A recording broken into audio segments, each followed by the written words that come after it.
Hi, everybody, and welcome to episode number 484 of For Immediate Release. I'm Shel Holtz. And I'm Neville Hobson. A new name is stirring debate in UK public relations. Not a person, but an AI agent called Olivia Brown. Launched by Search Intelligence, an SEO and digital PR agency, Olivia Brown promises to automate the entire PR process, from brainstorming ideas to writing press releases, identifying journalists, and even following up with them automatically. For £250 a month, it's marketed as a digital PR assistant that can cut campaign time from 16 hours to 1, according to its founder, Ferry Casoni. Is this the future of PR? We'll explore that question right after this.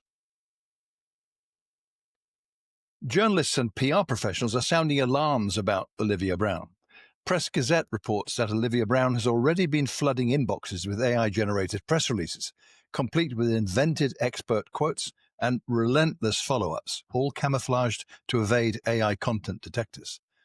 Alistair McCapra, the CEO of the CIPR, calls this a threat to the very foundations of the profession, arguing that instant automation erodes judgment, relevance, and trust, the cornerstones of ethical communication.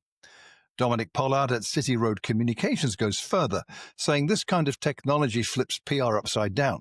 Instead of starting with a genuine story, it fabricates one designed to match a publication's existing output, what he calls coverage for coverage's sake.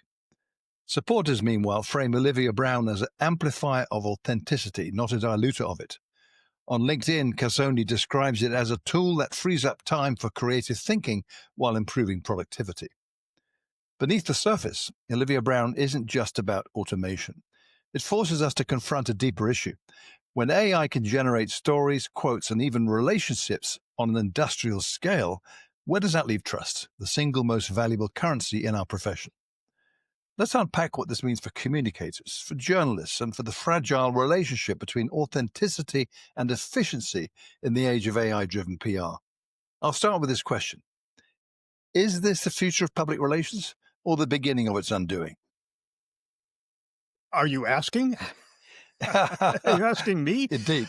Yep. Yeah, it's somewhere in between, I think. This does not trouble me very much. This is a situation where you have a tool that primarily cranks out press releases. It does some work preceding that, but ultimately it's about cranking out press releases. We have discussions happening. You and I have discussed these conversations in previous episodes about whether the press release is dead or not. I happen to believe it is not. But there is far more to public relations than press releases, and this is touted as a tool for the agency, not for the client. It's my understanding, based on the little I have read of this, that you pay $250 a month to the agency for them to use this on your behalf. It's not an interface that's available to the client. Is that right? No, there's a whole website area, the whole dashboard thing. That you use as a client. It's way beyond just press releases, I tell you. Really it is, according to what they say themselves. Okay, because all I've read is this LinkedIn post, and it makes it sound like it's an augmentation of what the agency does. I'm still, either way, largely untroubled by this. Some people will use it. Some people will recognize the value that you get out of having a human PR agency doing your public relations work for you. I don't know how adept generative AI is at this point at building relationships over a long term. It seems to me that outside the memory that some of the large language models have that recall previous conversations, you don't get the benefit of having worked with someone over time and getting to know them and getting to know the issues and the challenges and the triggers and these types of things. But some people who maybe have less of a budget will use it. It could be a gateway, in fact, from using a purely AI public relations agency, if you will, to working with a broader mixed group of humans who are using AI in their work. But the fact is that we have some data that can support this. First of all, research has found that most journalists are untroubled by PR people using AI. There was one from Cision this year that showed that a majority of journalists are not strongly opposed to AI generated pitches. About 27% are strongly opposed. Concerns that arise are around factual errors, but that's on the humans in the agency to address.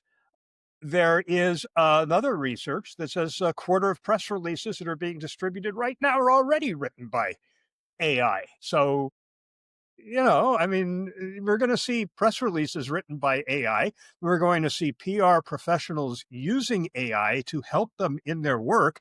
And then you have Sam Altman, the CEO of OpenAI, joining a chorus of voices who anticipate that there will be billion-dollar companies run by AI with no humans in them at all. And I don't know how soon that's coming, but I believe that it's likely at some point. I don't see this as an authenticity challenge as long as there's a human reviewing what's going out before it goes out, whether it's a PR person or the client. This is going to happen. But is it going to replace traditional public relations? I don't see that. This is that old Mitch Joel line of along with, not instead of. Okay. So you don't feel uncomfortable about the fact it makes up people, makes up quotes, fabricates stories, This is a and all problem. that. No, I don't feel comfortable with that. That's something that has to be addressed. I can't believe that they actually released it. That's at the heart of their service. That's what they do. So, I'm reading Ferry Casoni's post on LinkedIn where he gives the steps of a typical, what happens. Right. Client joins the agency. So a client joins the agency, meaning him. The PR exec starts a new campaign with Olivia. It's all about how much time all this takes. But Olivia comes up with 100 ideas in 5 minutes. A PR executive selects 5 of those ideas.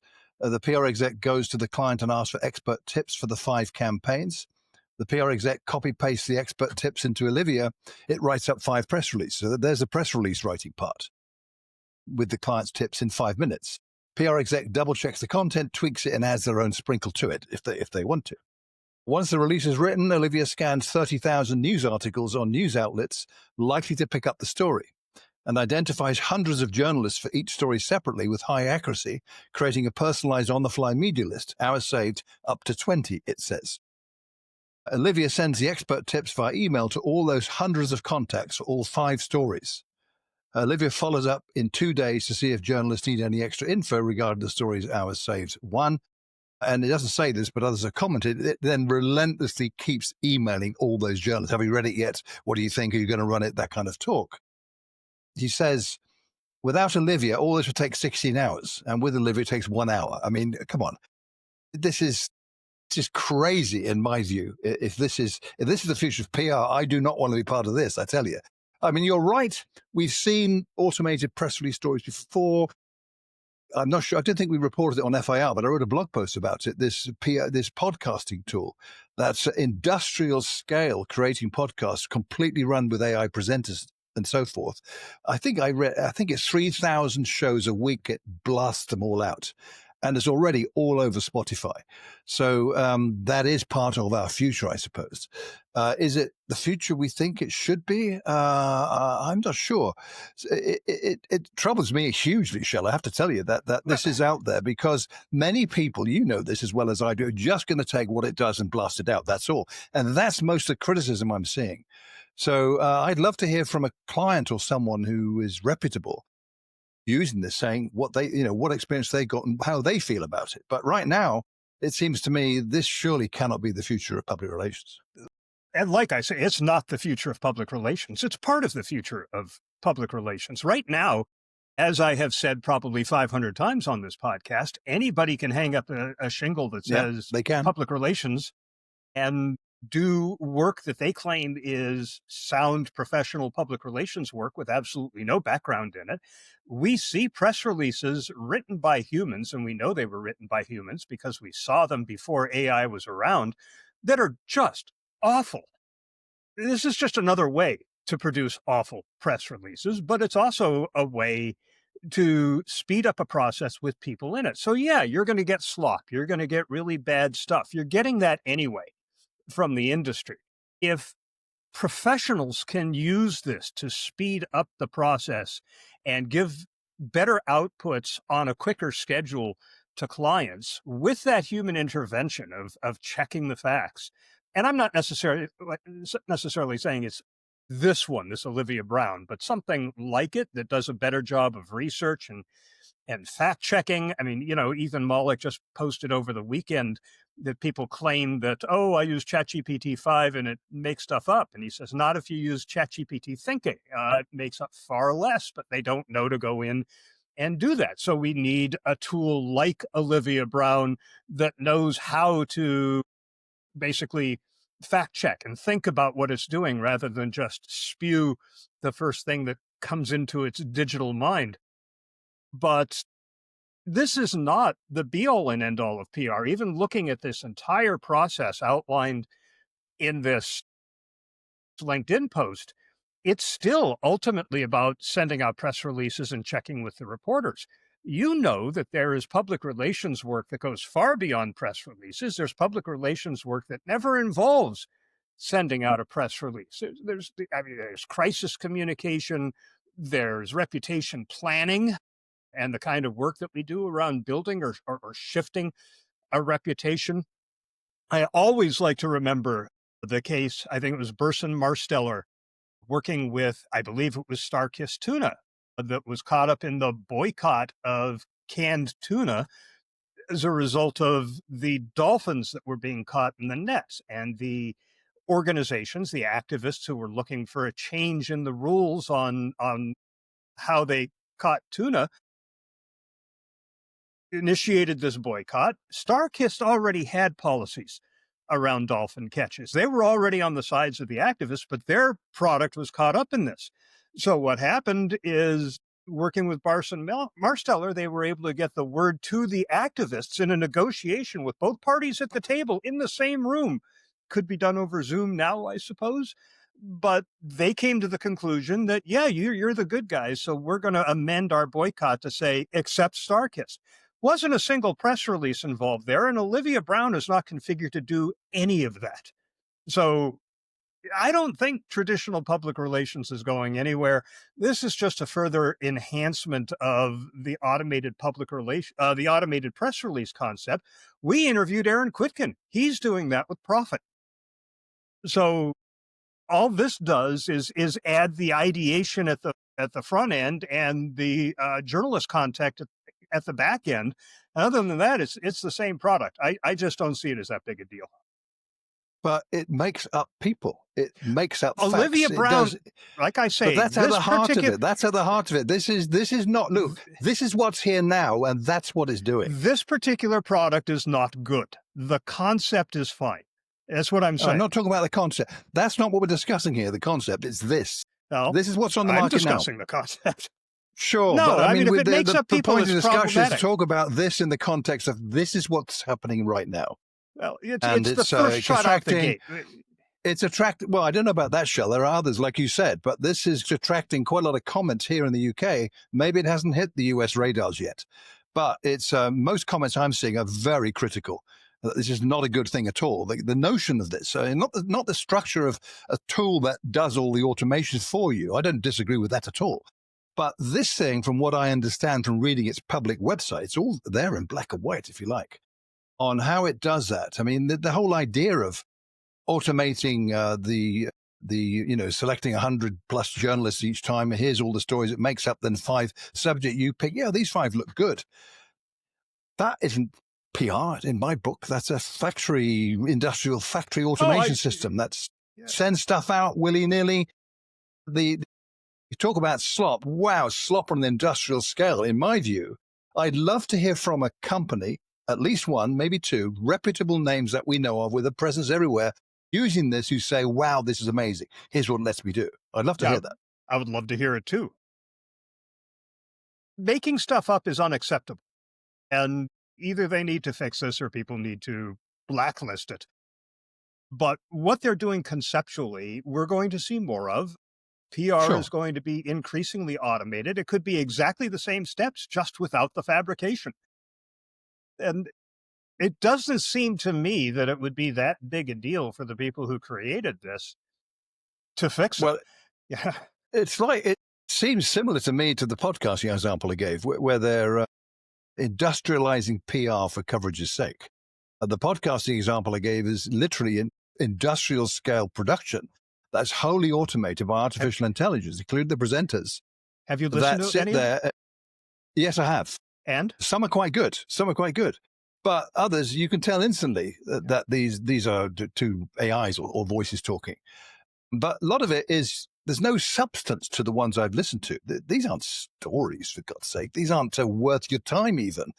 There again, there's going to be people out there who think it is. I guess my problem with it is the humans are not involved in that at all. And in this case, the decision on a story, the research that goes into it, that is just like, here's a database, let's see who ticks the boxes on this topic.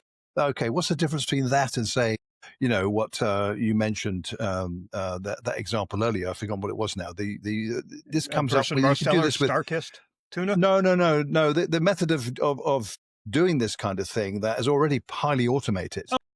This Profit, Aaron Quicken's company. that's the one, yes. And this isn't like that, I don't believe at all. But this looks highly appealing. I can understand the appeal if you just don't look too closely at this. Wait a minute, this industrialization of it, where the people aren't involved. They will say, yes, they are. The PR exec who comes in and sets it all up, she's got the responsibility for that and signs it off. Yeah, okay, mistakes will happen with that approach, I would imagine. And there will be some, frankly, who will just go ahead and do that kind of thing. We've discussed that kind of thing before. The podcast example is an excellent example of this. So I worry about this. I really do. I don't like the idea of this industrialization of it that automates the entirety of it, including the follow-up to journalists. The relentless pursuit of answers to the thing. What about your reputation when people start thinking, I don't like these people? They keep hitting me up with all this stuff. Is it kind of like, this is the answer to your dreams to get that coverage you're after? Never mind how you do it. The end justifies, or the means justify the end, right? Well, I mean, this is version 1.0 of Olivia Brown, right? I mean, they're going to get feedback, and presumably they're going to come out with 1.5 that addresses some of these things. I'm not defending Olivia Brown. I wouldn't hold your breath on that, Shell, if I were you. I wouldn't. Well, first of all, you're going to have press releases with fabrications that are going to get called out, and people are going to point to Olivia Brown as the source of the press releases that led to that coverage. You're going to have clients who are going to be pissed off when they're called on the carpet for inaccurate or completely fabricated content. Either this thing is going to be a dramatic failure as clients publicly turn on it, or they're going to make tweaks and adjustments and improve it the way most software is tweaked and adjusted and improved. Yeah. Either way, you're going to see other people look at this and go, I can do this better. And we'll see more of these. We'll see some that start to take on other elements of public relations. So, yeah, I mean, PR is going to be AI-human hybrid. There's no question about it. And the workflow that's outlined in the LinkedIn post is one that seems to me to be just ripe for AI augmentation.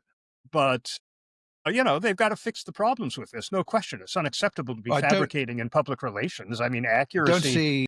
Don't see any signal signs whatsoever that that's on their radar to do. This is the product. Well, so I think your point about is coming, automation, that's not the issue. I don't disagree with that at all, because that is what we're going to see. But this, though, is a whole different thing, it seems to me. Let's interview their CEO. Yeah. Maybe I'd like to find out just a little bit about what others say about them if they're using them, to see if there's anything worth talking about. Yeah. Is this so revolutionary that we would want to do that? So anyone listening who uses Olivia Brown would like to share with us their experience, do get in touch. We'd love to hear that. FIR comments at gmail.com. And that'll be a 30 for this episode of For Immediate Release.